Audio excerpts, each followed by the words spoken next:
আসসালামু আলাইকুম, স্বাগত জানাচ্ছি আরটিভির সকালের সংবাদে। আপনাদের সঙ্গে আছে আমি সিনথিয়া রহমান।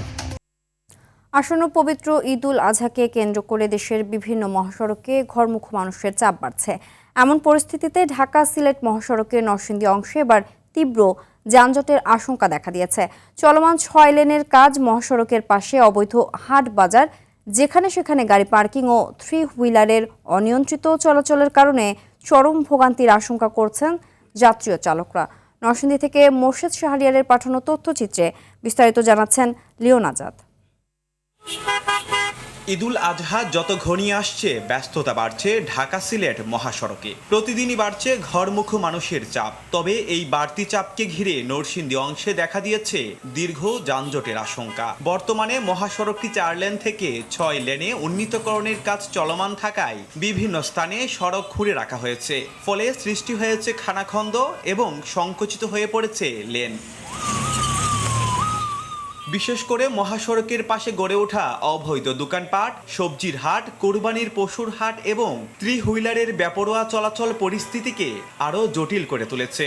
চালক ও যাত্রীরা বলছেন, ঢাকা থেকে সিলেট যেতে এখন প্রায় ডাবল সময় লাগছে। 2-2.5 ঘন্টায় কিন্তু আমরা ঢাকা যেতে পারতেছি, ইটাখোলা থেকে যাওয়া যায়, কিন্তু সেই জায়গায় আমাদের 4-5 ঘন্টা লাগতেছে যেতে। সেটা বাচ্চাদের নিয়ে খুবই কষ্টদায়ক। 1 ঘন্টা বই থেকে অনেক আইছি। ওই রাস্তায় কাজ চলতেছে তো, ওই কাজের জন্য আর কি আমরা। ছোটো গাড়িগুলো যারা আছে, অটো রিক্সা, সিএনজি, ওরা রোডের মাঝে এমন অবস্থায় করে অ্যাক্সিডেন্টের কারণে শুধু আড়াই। আমরা তো জ্যাম আশা করি না, আমরা চাই যে সুস্থভাবে যাতে ঘরে ফিরতে পারে আর কি। তবে হাইওয়ে ও জেলা পুলিশ মহাসড়কে শৃঙ্খলা ফেরাতে কাজ করছে বলে জানিয়েছে প্রশাসন। ঈদ মৌসুমে আমাদের পর্যাপ্ত সহযোগিতা আছে। আমাদের পুলিশ থেকে আমাদের ফোর্স আসে এবং আমাদের আছে, সব মিলে মোটামুটি 1-150 ফোর্স থাকে এবং সম্পূর্ণ রাস্তায় আমাদের ডেভেলপমেন্ট থাকে। সকাল সন্ধ্যা নির্বিঘ্নে যেন গাড়ি চলতে পারে, এই ব্যবস্থা আমরা রাখবো। প্রিয়জনদের সঙ্গে ঈদের আনন্দ ভাগাভাগি করতে প্রতি বছরই ঘরমুখ মানুষের ঢল নামে মহাসড়কে। সাধারণ মানুষের এই ঈদ যাত্রা স্বস্তিদায়ক ও নির্বিঘ্ন করতে এখনই কার্যকর ও সমন্বিত পদক্ষেপ নেয়ার দাবি যাত্রী ও পরিবহন সংশ্লিষ্টদের। লিওন আজাদ, আরটিভি।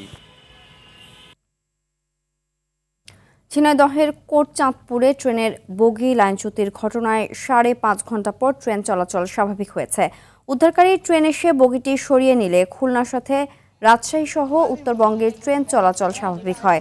এর আগে ভোররাতে কোটচাঁদপুরের সাফদারপুর রেল স্টেশন এলাকায় খুলনার মোংলা থেকে ছেড়ে আসা ঈশ্বরদীগামী মালবাহী ট্রেনের পেছনের একটি বগি লাইনচ্যুত হয়।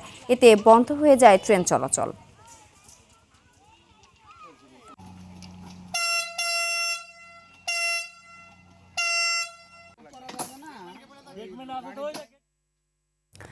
ঈদুল আজহাকে সামনে রেখে দেশ জুড়ে জমে উঠেছে পশুর হাট। বিভিন্ন জেলার হাটে তোলা হচ্ছে নানা জাতের বাহারি সব গবাদি পশু। হবিগঞ্জ, ব্রাহ্মণবাড়িয়ার হাটগুলোতে চাহিদার শীর্ষে রয়েছে মাঝারি থেকে ছোট আকারের গরু, তবে দাম চড়া বলে দাবি ক্রেতাদের। এদিকে নোয়াখালী ও ময়মনসিংহের খামারগুলোতে শেষ মুহূর্তের পরিচর্যায় ব্যস্ত খামারিরা। সীমান্ত দিয়ে গরু প্রবেশ না করলে ভালো দাম পাবার প্রত্যাশা তাদের। প্রতিনিধিদের পাঠানো তথ্যচিত্রে আরও জানাচ্ছেন আব্দুল হামিদ। কোরবানির ঈদের বাকি আর অল্প কিছু দিন, এরই মধ্যে বিভিন্ন জেলায় জমে উঠেছে পশুর হাট। হবিগঞ্জের 68টি হাটে তোলা হচ্ছে নানা জাতের গবাদি পশু। ছোট এবং মাঝারি গরুর দিকে ঝুঁকছেন ক্রেতারা। খরচের তুলনায় আশানুরূপ দাম মিলছে না বলে অভিযোগ বিক্রেতাদের। আমাদের দাম অতিরিক্ত দাম, কিন্তু আমরা কাঙ্ক্ষিত দাম পাচ্ছি না। দাম চাচ্ছি 5 লক্ষ, আপনার দাম বলতেছে হলো 2 লাখ, 2,20,000। এবার গরুর দাম মোটামুটি একটু বেশি। আগাম পশু কিনতে ব্রাহ্মণবাড়িয়ার হাটগুলোতে ভিড় করছেন ক্রেতারা। ভালো দামে বিক্রি করতে পেরে খুশি অধিকাংশ খামারি ও ব্যবসায়ী। দেখছি মোটামুটি ভালোই। কক্সবাজার আবার দাম বোঝা দেব, সান উঠলে বাজার কোন ফালছা। কাস্টমার অনেক বেশি, যেমন ঈদের বাজার এরকম অনেক দাম চাইতেছে গরু। আমাদের প্রায় বাজেটে আর 10,000-15,000 টাকা বেশি হইতেছে। চাহিদার চেয়ে বেশি পশু থাকায় এবার সংকট হবে না বলে জানায় প্রাণী সম্পদ বিভাগ। দেশেরই চাহিদা আমরা আমাদের গরু দিই, ইনশাল্লাহ মেটাতে পারবো। বরং গরু না আসলে বাহির থেকে খামারিরা তাদের মূল্য পাবে। এদিকে নোয়াখালীর সেনবাগের খামারগুলোতে পশু মোটাতাজাকরণে খাওয়ানো হচ্ছে প্রাকৃতিক খাবার। খামারিরা বলছেন গোখাদ্যের দাম বেশি হওয়ায় গরুর দামও বেড়েছে। গোখাদ্যের আকাশচুম্বী দাম, এই দামে আসলে গরু উৎপাদন আমাদের জন্য একটু ব্যয়বহুল। বাইরের গরু যেন না ঢুকে, আমরা এটি সরকারের কাছে আশাবাদী। ময়মনসিংহের খামারগুলোতেও চলছে শেষ মুহূর্তের প্রস্তুতি। ক্রেতাদের পছন্দের শীর্ষে রয়েছে দেশি জাতের গরু। গরুতে পিওর ভুসি, খোল, ভুট্টা, পাশাপাশি আমাদের ঘাস আছে প্রচুর পরিমাণের। এখান থেকে বিক্রি হয়ে যায় আমার গরুগুলা পাইকার আসে নিয়ে যায়। ন্যায্য দাম নিশ্চিতে ভারতীয় গরুর প্রবেশ ঠেকাতে সীমান্ত এলাকায় বাড়ানো হয়েছে নজরদারি। বর্ডার এলাকাতে যাতে কোনোভাবেই অবৈধ গবাদি পশু প্রবেশ করতে না পারে সেই ব্যবস্থা নেওয়া হয়েছে। গবাদি পশুর মূল্য যদি সঠিকভাবে পায় খামারিরা, তাহলে ইনশাআল্লাহ খামারিরা লাভবান হবে। এবছর জেলায় প্রায় 44,000 পশু উদ্বৃত্ত থাকবে। সামনের দিনগুলোতে বেচা বিক্রি আরও বাড়ার প্রত্যাশা করছেন খামারিরা। আব্দুল হামিদ, RTV। হামের উপসর্গ নিয়ে এই পর্যন্ত 481 জন শিশুর মৃত্যু হয়েছে। 15 মার্চ থেকে 20 মে পর্যন্ত এই মৃত্যুর সংখ্যা নিশ্চিত করেছে স্বাস্থ্য অধিদপ্তর। শেষ 24 ঘন্টায় দেশের সন্দেহজনক হাম রোগীর সংখ্যা ছিল 1270 জন। এ সময় হাসপাতালে ভর্তি হয়েছে 1145 জন এবং হাসপাতাল থেকে ছাড়পত্র পেয়েছে 1030 জন। এর মধ্যে সবচেয়ে বেশি 578 জন সন্দেহজনক হাম রোগী শনাক্ত হয়েছে ঢাকা বিভাগে। এরপর চট্টগ্রামে 234 ও বরিশালে 133 জন।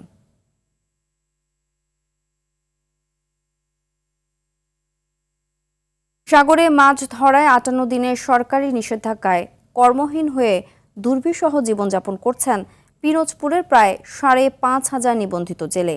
15 এপ্রিল থেকে অবরোধ শুরু হলেও এখনও সরকারের বরাদ্দকৃত চাল পাননি তারা। ঋণগ্রস্ত অনেকেরই দিন কাটছে হতাশায়। সংকট নিরসনে অবরোধের সময় বিকল্প কর্মসংস্থানের দাবি জেলেদের। পিরোজপুর থেকে শেখ রিয়াজ আহমেদ নাহিদের পাঠানো তথ্যচিত্রে আরও জানাচ্ছেন আব্দুল হামিদ। ঘাটে সারিবদ্ধভাবে নোঙর করে রাখা হয়েছে শত শত মাছ ধরা ট্রলার। অবরোধের সুযোগে অনেকে করছেন নৌকাজাল মেরামতের কাজ, কেউ বা কাটাচ্ছেন অলস সময়। এমন চিত্র পিরোজপুরের জেলেপল্লী ও মৎস্য অবতরণ কেন্দ্রের। সমুদ্রে টেকসই মৎস্য আহরণের লক্ষ্যে ভারতের সঙ্গে মিল রেখে 15 এপ্রিল থেকে মাছ শিকারে 58 দিনের নিষেধাজ্ঞার ফলেই এমন অচলাবস্থা জেলাটিতে। সাগরে মাছ শিকারে যেতে না পারার কারণে অনেক জেলে ডুবছেন ঋণের সাগরে। এনজিও আর মহাজন থেকে নেওয়া ঋণের বোঝা প্রতিনিয়ত দুশ্চিন্তা বাড়াচ্ছে মৎস্যজীবীদের। তাদের অভিযোগ, অবরোধের 3 সপ্তাহ পার হলেও মেলেনি বরাদ্দের চাল। সরকার আমাকে কোনো মোটামুটি একটা সহযোগিতা করতো, তাহলে হয়তো মনে করো নাতি দিলে খাইলে বাঁচতে পারতাম মোটামুটি। নাতি বাদ দিন না থাকলে কোথায় নিজেও না খাই খাই। এই অবরোধের মধ্যে 2-4 দিন হয় আর হয় না খাইয়েও খাওয়া লাগে। এই অবরোধ দিয়েছে 20-25 দিন হয়ে গেছে প্রায়। আমরা চাল বইতে আছি না। সরকার কোনো এই 2 মাসে কর্মসংস্থান যদি চালাই রাখতে আমার সুবিধা হইত। শিগগিরই নিবন্ধিত জেলেদের প্রত্যেককে 77 কেজি করে চাল দেওয়া হবে বলে জানিয়েছে মৎস্য কর্মকর্তা। পিরোজপুর জেলায় 5,393 জন সমুদ্রগামী জেলে 417.04 মেট্রিক টন চাল বিতরণ করা হয়েছে, যাতে পরিবার প্রতি 77.33 কেজি চাল তারা পেতে পারে। এটার আমরা অ্যাডভান্স প্রোগ্রাম শুরু করেছি। কাজ না থাকায় অনেকেই ছাড়ছেন জেলে পেশা। নিষেধাজ্ঞার সময় বিকল্প কর্মসংস্থান সৃষ্টি করে দিলে মানবিক সংকট কিছুটা কাটিয়ে ওঠা সম্ভব বলছেন জেলেরা। আব্দুল হামিদ, RTV। ভারত বাংলাদেশ যৌথ নদী কমিশনের 90তম বৈঠক আজ থেকে পশ্চিমবঙ্গের কলকাতা শহরে শুরু হচ্ছে। 3 দিন ব্যাপী এই বৈঠকে গঙ্গার পানি বন্টন চুক্তির পুনর্নবীকরণ ইস্যু গুরুত্ব পাচ্ছে। 1996 সালে স্বাক্ষরিত 30 বছর মেয়াদী চুক্তির মেয়াদ চলতি বছরের 31 ডিসেম্বর শেষ হচ্ছে। বৈঠকে অংশ নিতে বাংলাদেশের 6 সদস্যের প্রতিনিধি দল ইতোমধ্যে কলকাতায় পৌঁছেছে। বৈঠকের শুরুতেই প্রতিনিধি দল ফারাক্কা ব্যারাজ এলাকায় গঙ্গার পানি প্রবাহ পরিমাপ করবে। এরপর 2 দেশের কর্মকর্তারা মূল বৈঠকে বসবেন।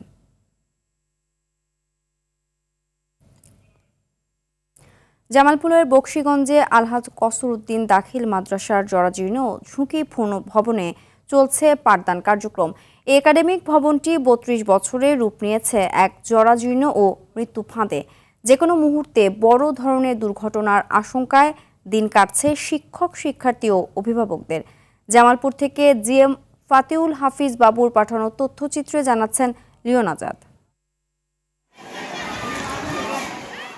জামালপুরের বকশীগঞ্জ উপজেলার সাদুরপাড়া ইউনিয়নের অজপাড়াগা খেতারছড় এলাকা। 1975 সালে এই প্রত্যন্ত অঞ্চলে শিক্ষার আলো ছড়াতে প্রতিষ্ঠিত হয় আলহাজ কসরউদ্দিন দাখিল মাদ্রাসা। প্রতিষ্ঠার পর দীর্ঘ সময় এই এলাকায় শিক্ষার প্রসারে অগ্রণী ভূমিকা রাখলেও বর্তমানে প্রতিষ্ঠানটির শ্রেণীকক্ষ সংকটে ব্যাহত হচ্ছে শিক্ষা কার্যক্রম। ভবনের ছাদের পলেস্তারা খসে পড়ছে অহরহ, বেরিয়ে গেছে ভেতরের মরিচা ধরা রড। সামান্য বৃষ্টি হলেই ছাদ ছুঁয়ে পানি পড়ে ভিজে যায় শিক্ষার্থীদের বই খাতা। ছাদ ভেঙে পড়ার আশঙ্কায় বিচ্ছিন্ন করে দেওয়া হয়েছে বৈদ্যুতিক ফ্যানের সংযোগ। আমরা গরমের ভিতরে ফ্যান সারতে পারি না, ফ্যান সারলে এই সিমেন্টগুলো খুলে পড়ে, রং পড়ে, ময়লা পড়ে। আমরা এখানে ভালো মতো ক্লাস করতে পারি না, অনেক ঝুঁকিপূর্ণের ভিতরে থাকি। কালবৈশাখী ঝড়ের ভিতরে আমরা অনেক আতঙ্কে থাকি, কারণ ছাদ দিয়ে অনিয়নে পানি পড়ে আমাদের বই ভিজে যায়। শুধু শিক্ষার্থীরাই নয়, চরম উৎকণ্ঠার মধ্যে থাকেন শিক্ষক, কর্মচারী এবং স্থানীয় অভিভাবকরাও। দ্রুত এই ভবনটি পরিত্যক্ত ঘোষণা করে নতুন ভবন নির্মাণের দাবি জানিয়েছেন মাদ্রাসা প্রধান। সরকার বাহাদুরের কাছে আবেদন করছি, এই বিল্ডিংটা পরিত্যক্ত ঘোষণা করে এখানে আরেকটা বিল্ডিং করা যায় কিনা, এইটা আমি সরকার বাহাদুরের কাছে আশু কামনা করছি। এদিকে বিষয়টি খতিয়ে দেখে দ্রুত ঊর্ধ্বতন কর্তৃপক্ষকে জানানোর পাশাপাশি নতুন ভবন নির্মাণের আশ্বাস দিয়েছে উপজেলা প্রশাসন। আমরা নতুন ভবনের জন্য সংশ্লিষ্ট কর্তৃপক্ষ বরাবর আমরা আবেদন জানাবো এবং আশা করি যে এই এলাকার মাননীয় সংসদ সদস্য, মাননীয় প্রতিমন্ত্রী জনাব এম রশিদুজ্জামান মিল্লাত স্যার এই বিষয়ে প্রয়োজনীয় যে সহযোগিতা করার প্রয়োজন সেটি করবেন। জোড়াতালির এই পাঠদান থেকে মুক্তি পেয়ে দ্রুত একটি নতুন ভবন নির্মাণের মাধ্যমে শিক্ষার সুপরিবেশ নিশ্চিত করবে সরকার, এমনটাই প্রত্যাশা স্থানীয় ভুক্তভোগী এলাকাবাসীর। লিওন আজাদ, RTV। মাদারীপুরের কালকিনির পৌর এলাকার পালর্দি নদী ভাঙনে বিলীন হয়ে যাচ্ছে প্রায় 500 মিটার পাকা সড়ক। এর ফলে এই রাস্তা দিয়ে ঝুঁকি নিয়েই চলাচলে বাধ্য হচ্ছে যানবাহন ও হাজারো মানুষ। দ্রুত ব্যবস্থা না নেওয়া হলে আসন্ন বর্ষায় পুরো যোগাযোগ ব্যবস্থা বিচ্ছিন্ন হওয়ার আশঙ্কা স্থানীয়দের। মাদারীপুর দক্ষিণ থেকে শাহজালাল সর্দারের পাঠানো রিপোর্ট জানাচ্ছেন আবরার মাহি। এই সড়কটি কালকিনি উপজেলা সদরের সঙ্গে আলীনগর, এনায়েতনগর, লক্ষ্মীপুর ও পূর্ব এনায়েতনগর এই 4টি ইউনিয়নের যোগাযোগের প্রধান মাধ্যম। প্রতিদিন এই পথে স্কুল কলেজের শিক্ষার্থী ও রোগী সহ অন্তত 8 থেকে 10 হাজার মানুষ যাতায়াত করেন। তবে সড়কটি ভেঙে যাওয়ায় 500 মিটার দূরত্বের পথ পাড়ি দিতে প্রায় 7 কিলোমিটার অতিরিক্ত পথ ঘুরে চলাচল করতে হচ্ছে সাধারণ মানুষকে। স্থানীয়রা জানান, রাস্তা ভেঙে যাওয়ায় প্রায় ঘটছে ছোট বড় দুর্ঘটনা। আমরা তো এদিক দিয়ে স্কুলে যাই, আমাদের জন্য ঝুঁকিপূর্ণ হয়ে যায়, আমাদের অনেক ভয় করে, অনেক অ্যাক্সিডেন্ট হয়। এই রাস্তাটিতে চলাফেরার মতন একটা সাইকেল নিয়েও মানুষের হাইটা পর্যন্ত চলতে পারে না, এমন অবস্থায় রাস্তা। ভ্যানটা নিয়ে আসলে বাচ্চা কাচ্চা নিয়ে অনেক অসুবিধা, দেখা যায় যে কোনো মুহূর্তে ভ্যান উল্টে যাইতে পারে। আমাদের রাস্তা ফুল ছিল, রাস্তাটা ভেঙে নদীতে গেছে, যা এটা অবশ্যই এখন সরকারের দেখা উচিত। ভাঙন রোধ করে সড়ক সংস্কারে স্থায়ী ব্যবস্থা নেওয়া হবে বলে জানান এ প্রকৌশলী। এই ব্যাপারে আমি আমার নির্বাহী প্রকৌশলী স্যারকে জানিয়েছি, তিনি এটা পানি উন্নয়ন বোর্ডের যিনি নির্বাহী প্রকৌশলী আছে তার সাথে কথা বলবেন। আসলে এটা পানি উন্নয়ন বোর্ড দ্বারা নদী শাসন করলে আমরা যে রাস্তাটুকু ক্ষতিগ্রস্ত হয়েছে, এটা আমরা পরবর্তীতে এই ক্ষতিগ্রস্ত রাস্তা মেরামতের ব্যাপারে ব্যবস্থা নিতে পারবো। পালরদি নদীর ভাঙনে ক্ষতিগ্রস্ত এই সড়কটি দ্রুত সংস্কার করা না হলে আগামী বর্ষা মৌসুমে পুরো যোগাযোগ ব্যবস্থা ভেঙে পড়ার আশঙ্কা করছেন স্থানীয়রা। আবরার মাহি, RTV। অতিরিক্ত খরচ দিয়েও মুন্সিগঞ্জে পাওয়া যাচ্ছে না ধান কাটা শ্রমিক। সৃষ্ট জলাবদ্ধতা ও ঝড়ে ধান হেলে পড়ায় ব্যবহার করা যাচ্ছে না ধান কাটার মেশিন। এতে অতিরিক্ত শ্রমিক চাহিদা তৈরি হওয়ায় বেড়েছে মজুরি। খরচ পরিমাণ টাকাও না পাওয়ার শঙ্কার কথা বলছেন কৃষকরা। মুন্সিগঞ্জ প্রতিনিধি হামিদুল ইসলাম লিঙ্কনের পাঠানো তথ্যচিত্রে বিস্তারিত জানাচ্ছেন সাকিব আল হাসান। মুন্সিগঞ্জের সিরাজদি খান ও শ্রীনগরের আরিয়াল বিলে এখন ধান কাটার মৌসুম, কিন্তু শ্রমিকের অভাবে একরের পর একর পাকা ধান পড়ে আছে খেতেই। চলতি মৌসুমের বন্যায় তৈরি হয়েছে জলাবদ্ধতা, সেই সাথে ঝড় ও শিলাবৃষ্টিতে ধান গাছ হেলে পড়ায় ব্যবহার করা যাচ্ছে না ধান কাটার মেশিন। এতে বেড়ে গেছে শ্রমিক চাহিদা। একজন শ্রমিক দিনে ধান কাটতে পারেন 3 থেকে 4 মণ। মজুরির জন্য তাকে দিতে হচ্ছে 17 থেকে 1800 টাকা, যা প্রায় 2 মণ ধানের দাম। খরচ পরিমাণ অর্থও না পাওয়ার কথা বলছেন কৃষকরা। লেবার খরচ 1800 থেকে 2000 টাকা, 2 মণ ধান বেশি একটা লেবার পাওয়া যায়, তারপরে লেবার সংকট। ধান সর্বোচ্চ নিম্নত 900 টাকা মণ, 1000 টাকা মণ, কিন্তু হাজিরার দাম 1800, 1700, 1600। আমি 10 বাকি জায়গা বুনছি, আমার ম্যাক্সিমাম 70 হইতে 80 হাজার টাকা লস হবে। ক্ষতিগ্রস্ত কৃষকদের প্রণোদনার আওতায় আনার কাজ চলছে বলে জানান এই কৃষি কর্মকর্তা।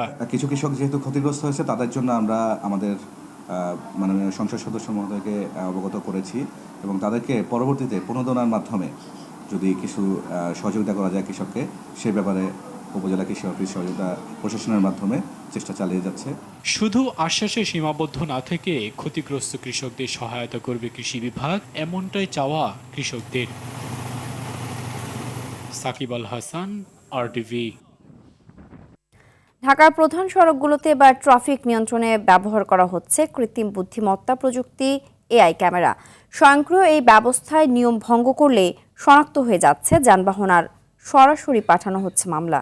রাজধানীর বাংলা মোটর, সোনারগাঁও মোড়, কারওয়ান বাজার ও বিজয় সরণির মতো গুরুত্বপূর্ণ সিগন্যাল পয়েন্টে বিশেষ AI ক্যামেরা স্থাপন করেছে ট্রাফিক বিভাগ, যেখানে সিগন্যাল অমান্য করা, স্টপ লাইনের বাইরে গাড়ি থামানো, উল্টো পথে গাড়ি চালানো, অবৈধভাবে পার্কিং করা ও যত্রতত্র যাত্রী ওঠানো নামানো করে ট্রাফিক আইন ভঙ্গ করলে এসব ক্যামেরা স্বয়ংক্রিয়ভাবে শনাক্ত করে। ফলে রাজধানীর এসব সিগন্যালে নিয়ম ফিরেছে ট্রাফিক ব্যবস্থায়।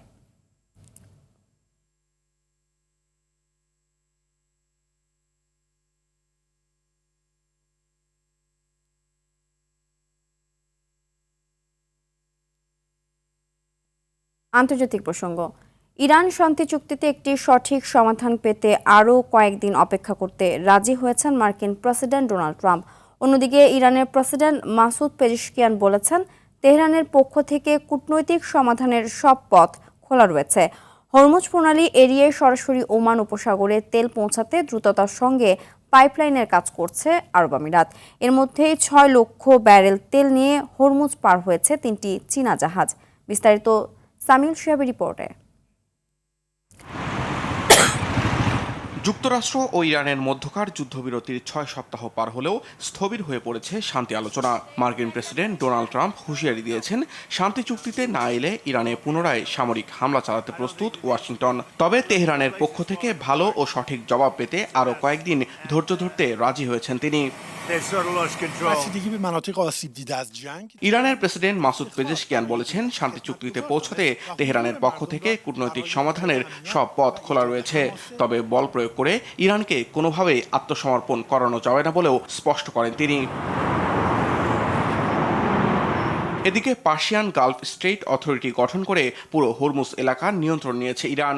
দেশটির বিপ্লবী গার্ড বাহিনী দ্বীপভিত্তিক চেকপয়েন্ট তৈরি করে তীব্র নজরদারি ও তল্লাশি চালাচ্ছে। ফলে হরমুজ পার হতে যেখানে সাধারণত 5 ঘন্টা লাগত, সেখানে এখন সময় লাগছে প্রায় 2 দিন। এর মধ্যেই বুধবার 6 লক্ষ ব্যারেল তেল নিয়ে প্রণালীটি পার হয়েছে 2 চীনা ও 1 দক্ষিণ কোরিয়ান জাহাজ। আরেকদিকে বৈশ্বিক জ্বালানি সরবরাহের গুরুত্বপূর্ণ ও ঝুঁকিপূর্ণ রুট হরমুজ প্রণালীর ওপর নির্ভরতা কমাতে বড় অগ্রগতি অর্জন করেছে সংযুক্ত আরব আমিরাত। দেশটির পশ্চিম উপকূল থেকে পূর্ব উপকূল পর্যন্ত নির্মাণাধীন নতুন কৌশলগত তেল পাইপলাইন প্রকল্পের প্রায় 50% কাজ শেষ হয়েছে। আটলান্টিক কাউন্সিল আয়োজিত এক লাইভ স্ট্রিম অনুষ্ঠানে আমিরাতের শিল্প ও উন্নত প্রযুক্তি মন্ত্রী ডক্টর সুলতান আহমেদ আল জাবের জানান, নির্ধারিত সময়ের আগেই প্রকল্পটির কাজ শেষ করার লক্ষ্য নিয়ে আগাচ্ছে আরব আমিরাত। সামিউল শিহাব, RTV। পশ্চিমবঙ্গে ঈদুল আজহার আগে পশু জবাইয়ে কড়াকড়ি আরোপ করে রাজ্য সরকারের জারি করা নির্দেশিকার বিরুদ্ধে কলকাতা হাইকোর্টে মামলা করেছেন তৃণমূল MP মহুয়া মৈত্র সহ কয়েকজন। মামলাকারীদের দাবি, নতুন এই নিয়ম কোরবানির ধর্মীয় রাজনীতিতে হস্তক্ষেপ করার পাশাপাশি গ্রামীণ অর্থনীতি ও গবাদি পশু নির্ভর মানুষের জীবিকায় বড় প্রভাব ফেলবে। তবে রাজ্য ও কেন্দ্র সরকারকে মামলার অনুলিপি না দেয়ায় শুনানি স্থগিত করেছে আদালত। এদিকে সামাজিক যোগাযোগ মাধ্যমে দেয়া মন্তব্যকে কেন্দ্র করে সাম্প্রদায়িক সম্প্রীতি নষ্টের অভিযোগে মহুয়ার বিরুদ্ধে নদিয়ার করিমপুর থানায় অভিযোগ দায়ের করেছে বিজেপি।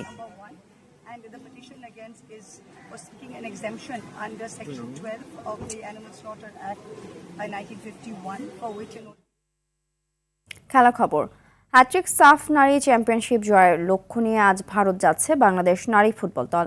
25 মে থেকে শুরু হতে যাওয়া এই টুর্নামেন্টে অংশ নিতে ব্যাংক থেকে গোয়ার উদ্দেশ্যে রওনা হবে বাংলাদেশ দল।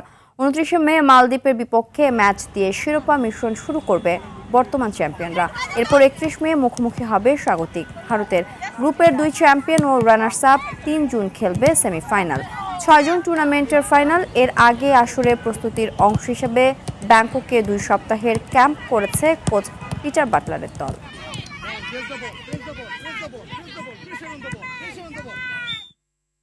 ইউরোপা লিগের ফাইনালে ফ্রাইবুর্গকে 3-0 গোলে হারিয়ে দীর্ঘ 30 বছরের শিরোপা খরা কাটালো অ্যাস্টন ভিলা। তুর্কিতে এই জয়ে প্রায় 44 বছর পর ইউরোপা শিরোপা জিতল উনাই এমেরির দল। ইস্তাম্বুলের তুপ্রা স্টেডিয়ামে ম্যাচের শুরু থেকেই আক্রমণাত্মক ছিল ভিলা। মর্গান রজার্সের ক্রস থেকে 40 মিনিটে প্রথম গোলটি করেন ইউরি তিয়েলেমান্স। দ্বিতীয় গোল পেতে বেশিক্ষণ অপেক্ষা করতে হয়নি তাদের। প্রথমার্ধের যোগ করার সময়ে ব্যবধান দ্বিগুণ করেন এমিলিয়ানো বুয়েন্দিয়া। বিরতি থেকে ফিরে কফিনের শেষ প্যারিকটি ঠোকান রজার্স। 58তম মিনিটে জালে পাঠান তিনি। ম্যাচের শেষ দিকে ঘুরে দাঁড়ানোর চেষ্টা করলেও সফল হয়নি ফ্রাইবুর্গ। শেষ পর্যন্ত জয় নিয়ে মাঠ ছাড়ে অ্যাস্টন ভিলা।